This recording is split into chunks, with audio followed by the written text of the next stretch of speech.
Over the last few sessions, we've looked at fitting models, standard error, margin of error, confidence intervals, and hypothesis testing. Today, in this video, we're going to look at what we need to do before we start to fit the models. We're going to look for bias, things that will cause your model to have a bad fit to the data. Bias is when people evaluate the evidence in a way that's not objective. Something is affecting their conclusions. We'll start by looking at our objectives, and I'll only pause on them briefly, and you can look at them and pause the video if you'd like. There are two categories of bias that we'll look at: assumptions and outliers, or unusual scores. And we'll briefly look at some assumptions.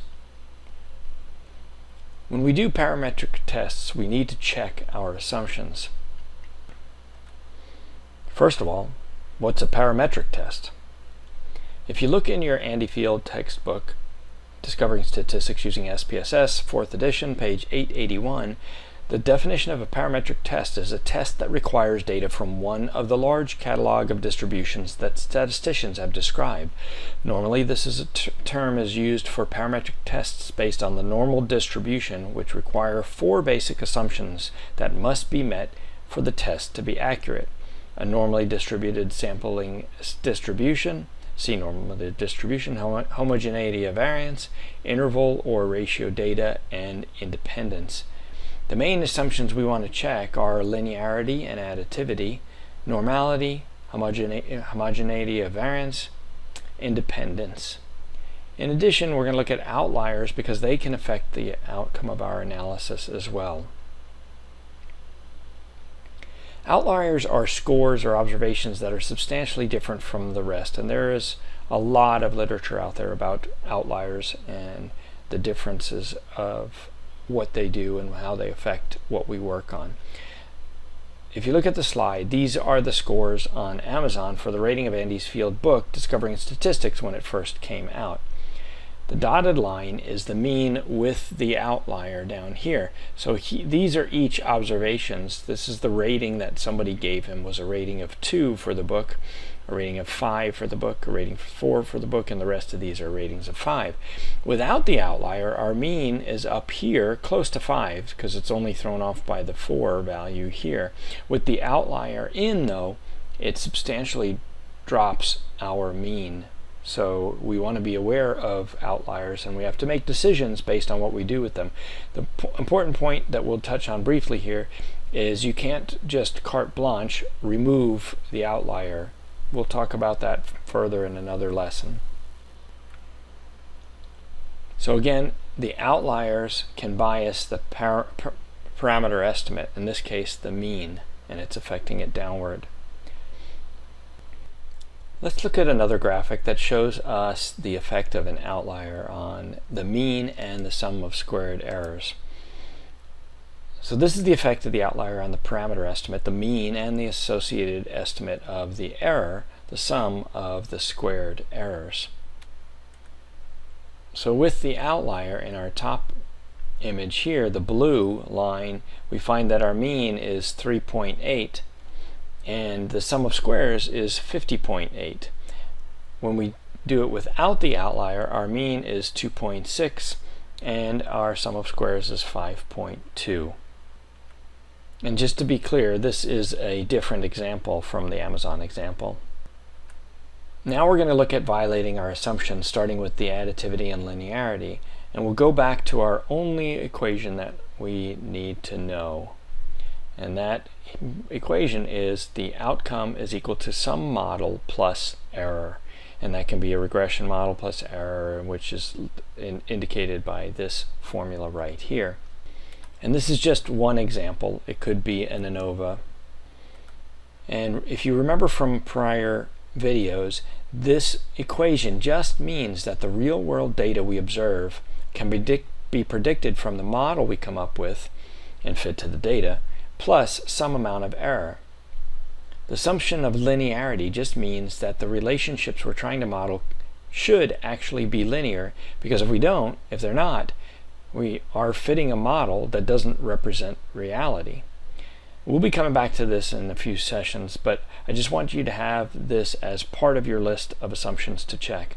When you're looking at your data, you want to see if there is a linear pattern to it, because if there isn't, the statistical models don't work. Everything that you're going to be working with is a linear model, so if the assumption of linearity is not met, it should be self-evident that it won't work. And by everything that you're going to be working with, I'm talking about in this class that we're working on. So here's our model again, because in a regression you can have more than one variable, independent variable here onto your outcome, or your predictor and your outcome variable plus some level of error. So one of the characteristics here is that the outcome variable is in reality linearly related to any predictors. So we want to check to see if the outcome variable is linearly related to each of these variables. If you have several predictors, then their combined effect is best described by adding their effects together. So in essence, what we were saying here is if we have different predictor variables that we're looking at here, it's best to look at them all together and the effect that they have on the outcome variable, rather than looking at this one versus the outcome variable, then doing another calculation to look at the second variable against the outcome variable, and so on down the line. And then if this assumption of linearity and additivity is not met, your model is invalid. In particular, linearity is the most important assumption, because if it's not met, even if all the other assumptions are met, your model is invalid because you have described it incorrectly. So here's the normally distributed something or other. Now, the normal distribution is relevant to parameter estimates, confidence intervals around a parameter, null hypothesis significance testing. This assumption tends to get incorrectly translated as your data need to be normally distributed. That's not exactly correct. What it does mean is for confidence intervals around a parameter estimate, for example, when we were calculating the population or estimating where the population mean might be, for the confidence intervals around a parameter estimate to be accurate, the estimate must come from a normal distribution. For significance tests to be accurate, the sampling distribution of what's being tested must be normal. For example, if we're testing whether two means are different, the data do not need to be normally distributed, but the sampling distribution of the means does. For the estimates of the parameters that define a model, in other words, the b's that we had in the equation on the previous slide, to be optimal, using the method of least squares, which we'll get to in a later video, the residuals, the errors in the equation, in the population must be normally distributed. So in this case, the residuals are what need to be distributed, normally distributed, not the independent or predictor variables. And the point to note here too is that if you're not working with parameter significance tests or confidence intervals, then normality doesn't matter. In other words, if you're not working with parameters. The assumption of normality continued on this slide. And so when does this assumption matter? Well, it matters in small samples, and we talked about the central limit theorem. And with that central limit theorem, the larger the samples that we have, we don't really have to be concerned with the assumption of normality. In practical terms, as long as your sample is fairly large, outliers are a much more pressing concern than normality. And if you can look on page 172 in Jane's Superbrain of the Andy Field Discovering Statistics Using SPSS book, the 4th edition, and in there she has a section on how big is big enough. There's no simple answer, but 30 is widely accepted as the value at which you don't have to worry about the assumption of normality being met. And here are a couple of slides for you about the central limit theorem to provide as a refresher for you. I'm not going to go ahead and describe them or discuss them because we went through that in another video, but you can pause and read this over it just to refresh your memory. And here are the examples that we talked about with the sample or the populations of different shapes, and how the sampling distribution of the sample means shows up as your size gets larger, your sample size gets larger. With homoscedasticity and homogeneity of variance, we're looking at another assumption. And homoscedasticity and homogeneity of variance are the same terms, or different terms for the same thing. And the assumption relates to variance, and it can impact the two main things that we might do when we fit models to data. And with parameters, if we use the method of least squares to estimate the parameters in the model, then this will give us optimal estimates if the variance from the outcome variable is equal across different values of the predictor variable. We will get into these further, these assumptions, as we get into the specific forms of analysis, but we're going to cover them here in an overview method. So again, we're dealing with parameters. If we use the method of least squares to estimate the parameters in the model, this is going to give you the optimal estimates of the variance.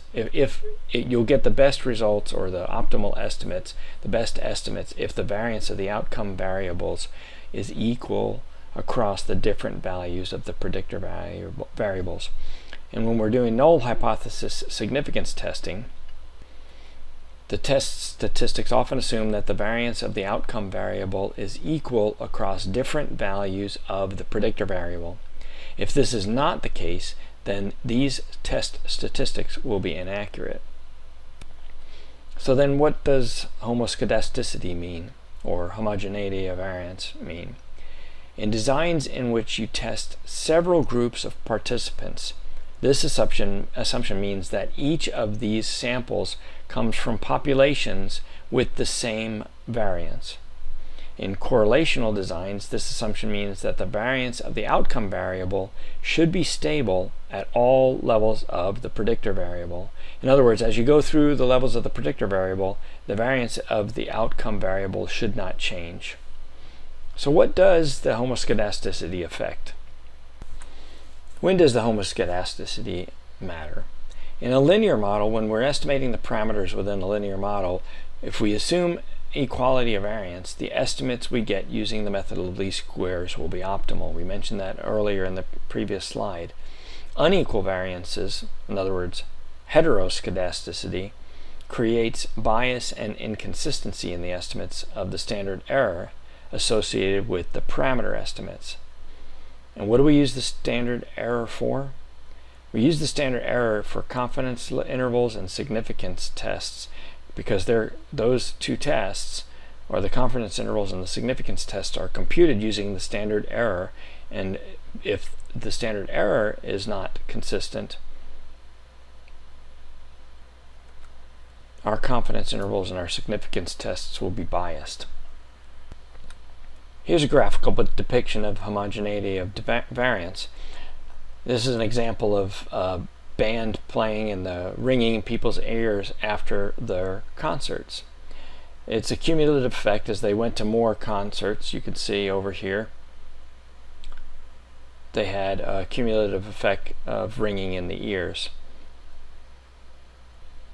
What we're really looking though at is the spread of the values around the mean for each of these, and you can see the spread here and the spreads over here.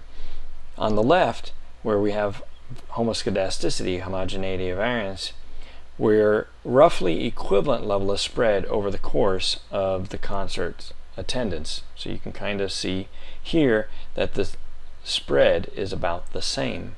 On the right, though, we have heterogeneity of variance, or heteroscedasticity as it's sometimes called. The spread is different across these different values. And that's the spread, again, that we're looking at, not the mean.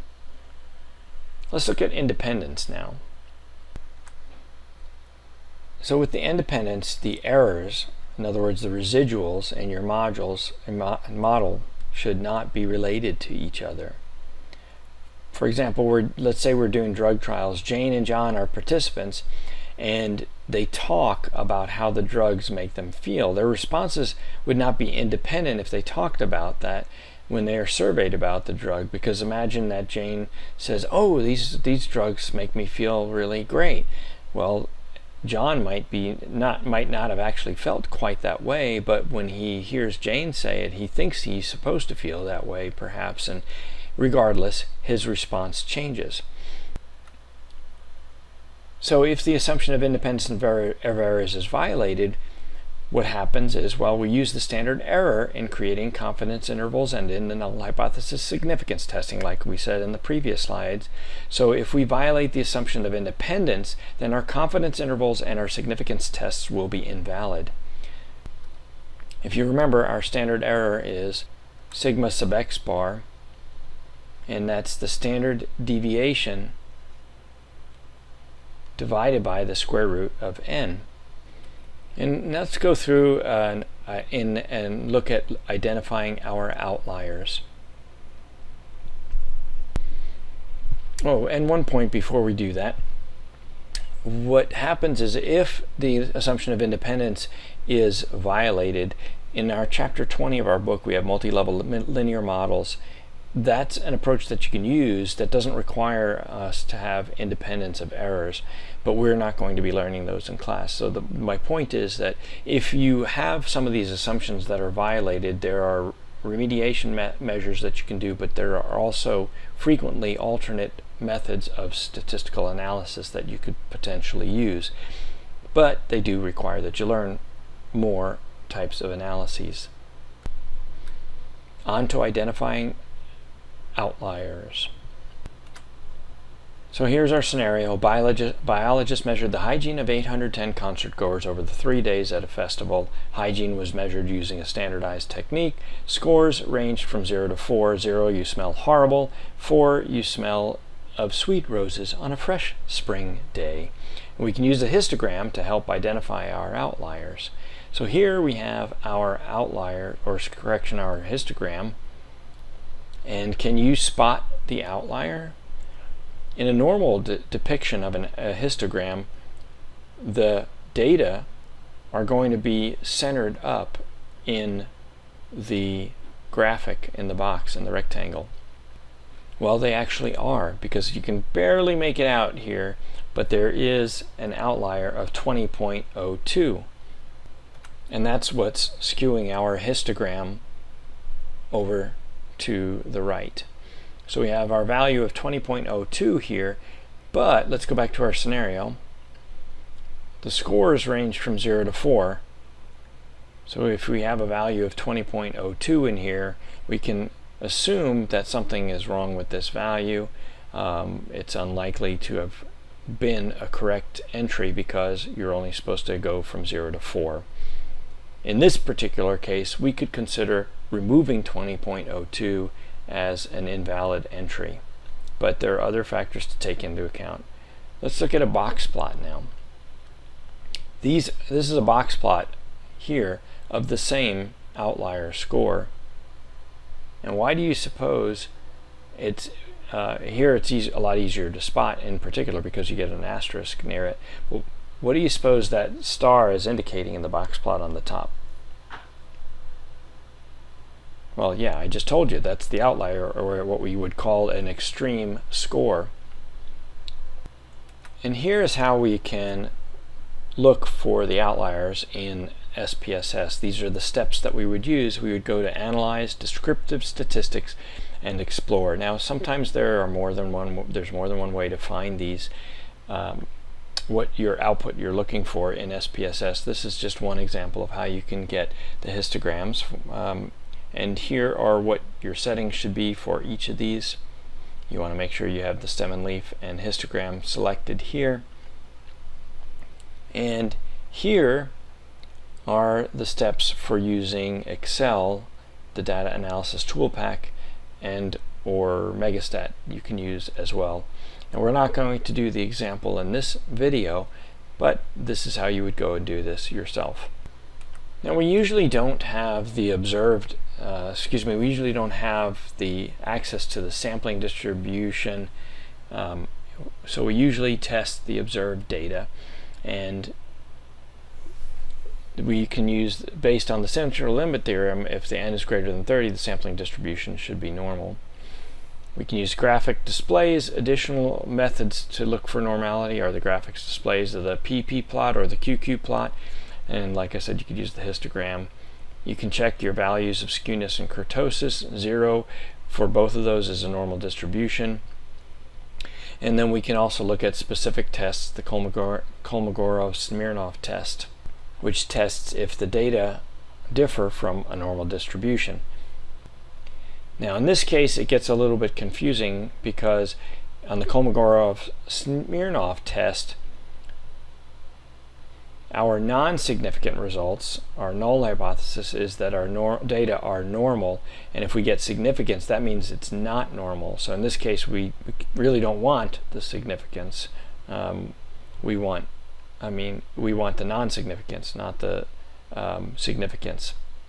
In this case, we would want a p-value above our chosen significance level, or our chosen alpha level. We've already looked at the histogram, so let's look at the PP plot. And here we see the PP plot. This is a normally distributed distribution, and you can see it stays pretty evenly on the diagonal line. So again, for checking normal distributions, the assumption of normality, we can test looking at the histograms, which we already learned about, and the PP plots and the QQ plots. They're similar, and the analysis is similar, and you want them to look close, follow along the diagonal line closely. And what this is a plot of the actual values or the actual data against what you'd expect to get from a normal distribution. If the data are normally distributed, then the actual scores will be the same as the expected scores, and you'll get a wonderful diagonal line. This is actually very good here. You normally won't see it quite that good, but it also helps to have a lot more observations. The more observations, the more likely you'll be normally distributed. If the values fall on the diagonal line of the plot, then that variable is normally distributed. When the data sag consistently above or below the diagonal line, then that shows that the kurtosis differs from a normal distribution. And when the data points are S-shaped, the problem is skewness, so that kind of helps you too. And just so you know, the PP plots and the QQ plots basically show the same thing. The PP plots that show the cumulative probability of a variable against the cumulative probability of a particular distribution, in this case a normal distribution. A QQ plot does the same thing, but it's expressed as quantiles. With large data sets, QQ plots are a bit easier to interpret. And we can use numbers to assess normality. And as I said earlier, SPSS calculates numeric values for skew and kurtosis, and as I said earlier, if you have the skew and kurtosis values of 0, that indicates a normal distribution. One point to note is that all of these are the ideal, and we would consider something that is close to 0 as normally distributed as well. Skewness, we have the positive values of skewness indicate a stack up of scores on the left of the distribution. In other words, this tail stretches to the right. It's positively skewed. And negative indicates the values pile up on the right, so the tail stretches to the left. And with kurtosis, you have positive values of kurtosis that indicate a pointy and heavy-tailed distribution, and negative values indicate a flatter and long-tailed distribution. The further the values are from 0, the more likely it is that the data are not normally distributed. You also have the Kolmogorov-Smirnov test. As we explained before here, what we really want is non-significance here. So is the p-value, which is listed in SPSS under sig period, if the p-value of the Kolmogorov-Smirnov is greater than the confidence level that we want, or excuse me, the significance level, the alpha level of 0.05, then that's what we see here. This test indicates that our data are normally distributed. The drawback of the Kolmogorov-Smirnov test is that larger samples can cause significance to appear here, even though the data are not, or excuse me, even though the data are normally distributed. So you make sure you're using your charts as well. And here are the steps that we have to pull up the PP plot. We go to Analyze, Descriptive Statistics PP plot, right here. And here is another means of testing normality or assessing normality. We analyze go to Analyze, Descriptive Statistics, Explore, and this provides us with descriptive statistics, or descriptives, the histogram, the stem and leaf, the extreme values, listing, the Kolmogorov-Smirnov test by selecting what we have up here. So we have exclude case pairwise, and by default SPSS will use only cases for which there are valid scores on all of the selected variable. That would mean that if we ran this with all 3 days of this at the same time for day 1, even though we have 810 scores, it will use only the 123 cases for which there are scores on all 3 days. And that's known as excluding cases list-wise. But we want it to use all of the scores it has on a given day, which is known as pairwise. That's why we've selected the pairwise. It will keep more values in the dataset analysis. Here are more ways of assessing normality. This one is using the skew and kurtosis numbers. We select these, go by Analyze, Descriptive Statistics, Frequencies, and you select the values that we have here of skewness and kurtosis. And you can also get your histograms here. What this checkbox does is it shows us the normal curve overlaid on top of the histogram, so we can kind of compare what we got to what a normal curve would look like ideally. Now so far we've been looking at the checking normality for the groups as a whole, or within the groups. What if we wanted to break it out by different groups? For example, if you wanted to see if the data are normal when talking only about women. Well, in that case, what you can do is you can go to Data, Split File, or click on the icon that looks like this, and organize your output by groups based on gender. It's kind of a slightly intermediate level function of SPSS that we may use later on. This function lets you specify a grouping variable. Remember, these variables are used to specify categories of cases, and any subsequent procedure in SPSS is then carried out on each category of cases separately. Now when we run the frequencies command, it will provide output for both genders separately. You can go ahead and try that on your own if you'd like. And let's look at the output by gender. And you can compare the skewness values. You can compare actually any of the values that you want, but here's your kurtosis, and here's male on the left and female on the right. Let's look at some further output broken down by gender. And here we have a QQ plot this time of the male and a QQ plot of the female. Above here we have the Kolmogorov-Smirnov test for the male and female indicated. And in this case we have 0.2 for male and 0.002 for female.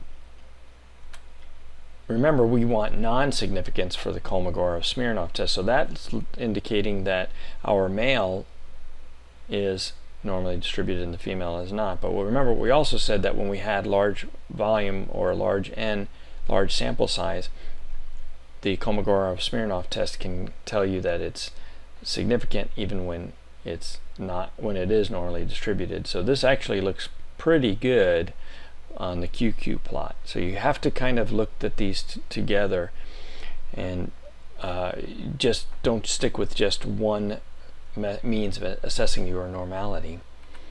And you'll see that the N for the females is 494. So you have, we want to look at other indications. Let's look at spotting some problems with linearity or homoscedasticity.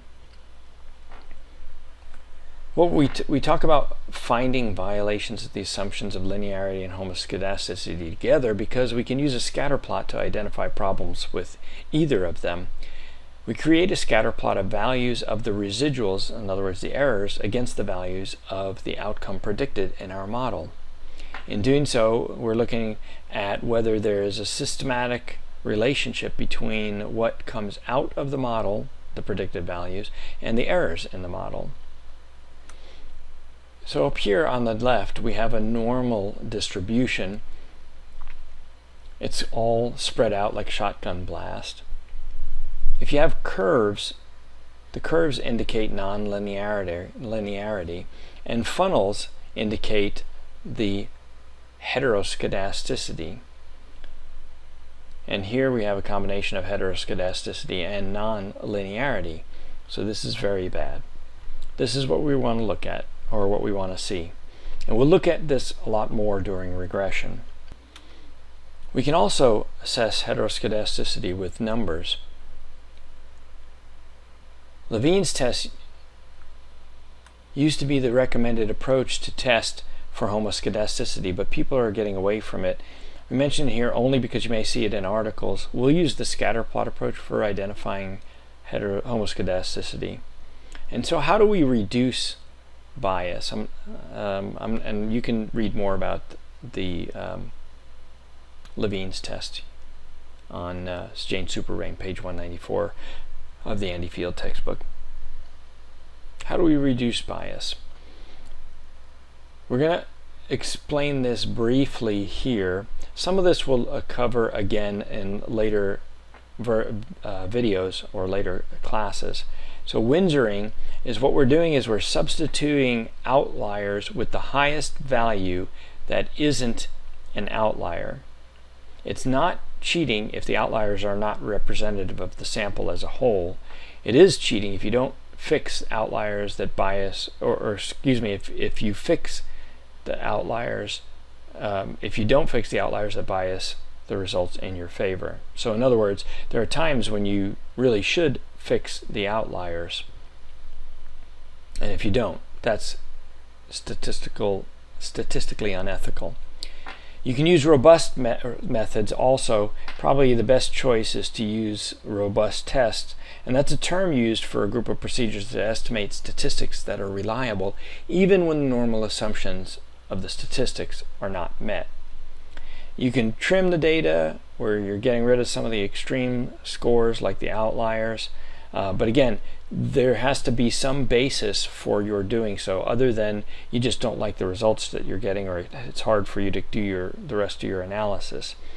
So if you just have a scale on a Likert scale that goes from 1 to 7, and one of your entry values is 77, we might be it's pretty clear that that's entered in error, and it was probably somebody who hit 7 twice and came up with the 77. So you could potentially remove that.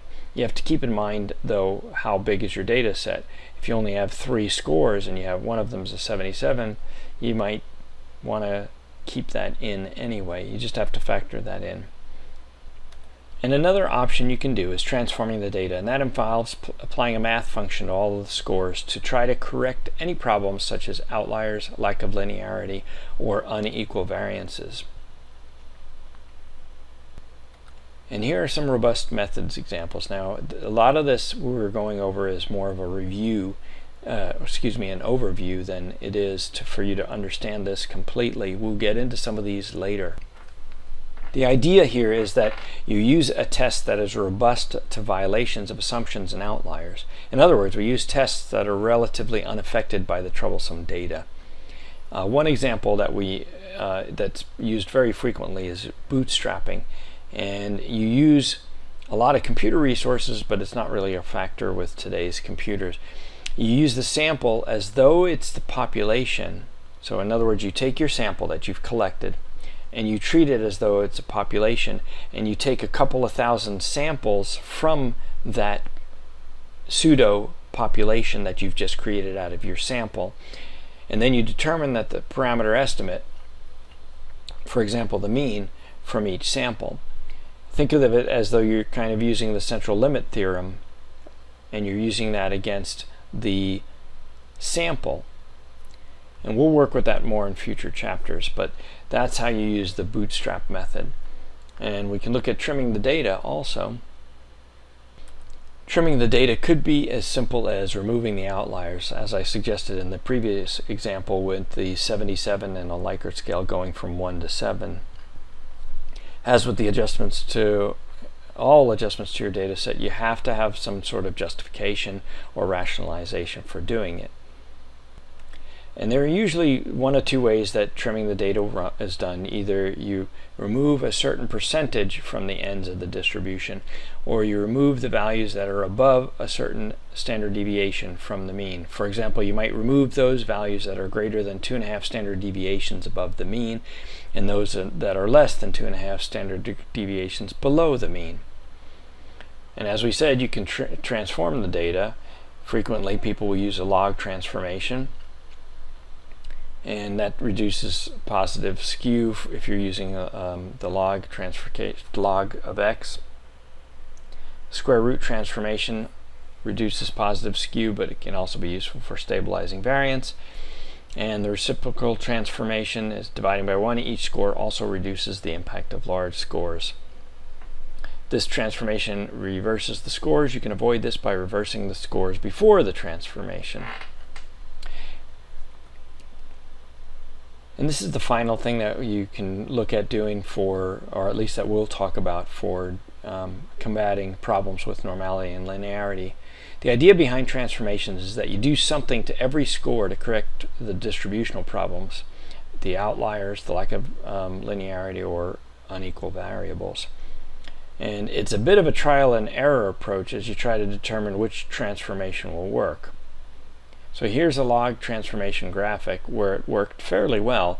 So it's positively skewed over on the left, and then you have a more normally distributed set of data on the right. Here's a square root transformation, and it's on the same data set. As you can see, there's a difference here. And actually, the square root transformation looks better here than does the log transformation. And then we have the reciprocal transformation here. And again, it's off the same data set. So really, what looks best is that the square root transformation. However, doing transformations can cause problems at times. Sometimes if you correct one variable, you have to correct all of them. If you take a normal distribution and apply a log transformation, you skew it a little bit. And the point to take away here is that the transformations are tools, but they are not perfect. There's a study, Games 1984, that pointed out some challenges to transforming data. Jane Superbrain on number 5.7, page 202, goes into the details, but the gist of it is that it's preferable to go with robust methods if possible, unless you are correcting for a lack of linearity. We'll go into looking at the assumptions and making corrections or remediation or remedial measures that you can do in subsequent lessons, in particular when we get into the particular types of analyses. And that's all for this video right now.